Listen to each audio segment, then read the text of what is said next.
So let's talk about Zillow shuttering their iBuyer program. Now, this is a surprise, not a surprise. Really biggest hit to Zillow's reputation, their brand, probably their ego as well.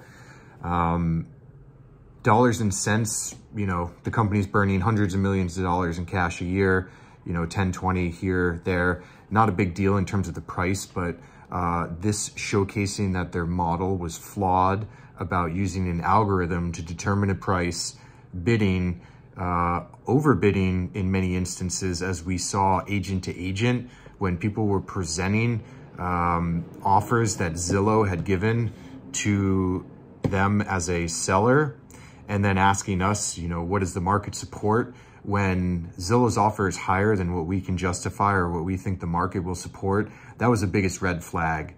Probably about 6-7 months ago, we started seeing that in real estate circles, that people were having clients and advising clients to go forward with the Zillow offers because they were overpaying for the properties.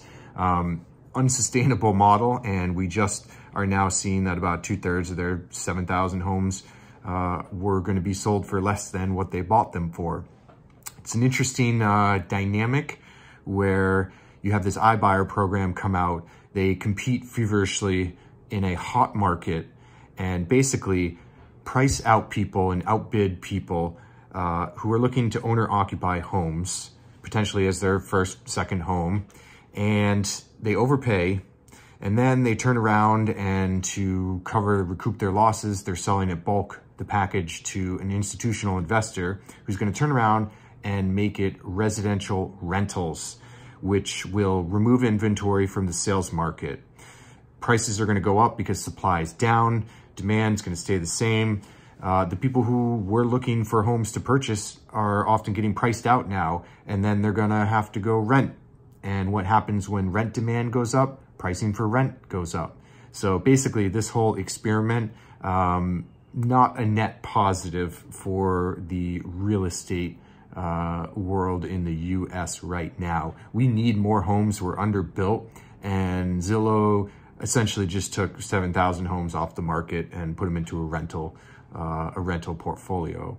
So it's interesting to see that. I would not count Zillow out, but it's interesting to see that with all of the data, and they are a data company, with all the data that they have access to, they biffed it pretty hard on their iBuying program. I think the understanding or the thought was that prices are going to continue to go up and up and up. They're going to buy market share. They're going to sell the leads back to agents. They're going to list the homes. The wholesaling of the homes is something that kind of put a stick in the spokes of the wheel.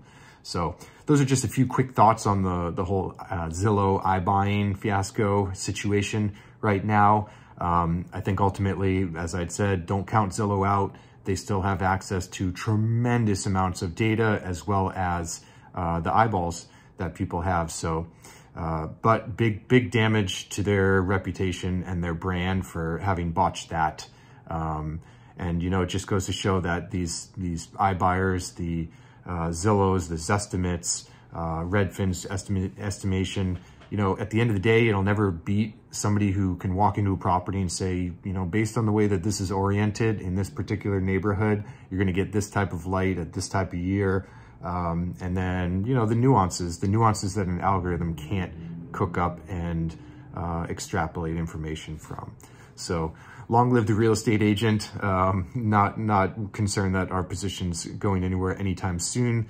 People want to work with humans, except if you were selling your property for over market value to an iBuyer, which, by the way, iBuyer fees generally were about 6 to 16% to the seller, a fee to the seller from Zillow after they came through, said, these are all of our fees, these are the repairs you need to do, versus the anywhere from 4 to 7% that it's going to cost a seller in a normal market to list their home.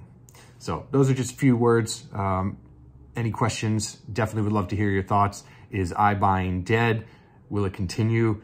Again, something to consider that it's only a few percentage points, a few percent of the actual real estate market was iBuyer sales this year. So it's still a relatively small portion.